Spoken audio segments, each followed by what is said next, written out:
Hi అండి. ఈరోజు నేను ఒక మంచి హెయిర్ డైని అయితే చూపించబోతున్నానండి. అన్ని ఇంట్లో ఉన్న వస్తువుల్ని యూజ్ చేయొచ్చు. దానికోసం ఒక మిక్సీ జార్‌లో ఒక కప్పు వరకు గోరింటాకుని తీసుకోండి. ఆ తర్వాత ఒక చిన్న సైజు ఉల్లిపాయని ఇలా ముక్కల్లా కట్ చేసి వేసి, అలాగే ఒక టీ స్పూన్ మెంతుల్లో కొద్దిగా పెరుగుని వేసి 4 గంటల ముందు నానబెట్టుకొని దాన్ని కూడా యాడ్ చేసుకోవాలి. ఇప్పుడు ఇందులో మీకు అందుబాటులో ఉంటే కొంచెం మందారాకును కూడా యాడ్ చేసుకొని మిక్సీ పట్టుకోవాలి. మందారాకు ప్లేస్‌లో కలబందను కూడా యూజ్ చేయొచ్చు.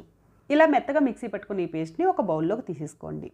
ఇప్పుడు ఈ పేస్ట్‌ని శుభ్రంగా చిక్కులు లేకుండా తలనైతే ఫస్ట్ దువ్వుకొని, ఇక్కడ చూపిస్తున్నట్లుగా పాయలు కింద తీసుకుంటూ ఈ డైని అయితే అప్లై చేసుకోవాలండి.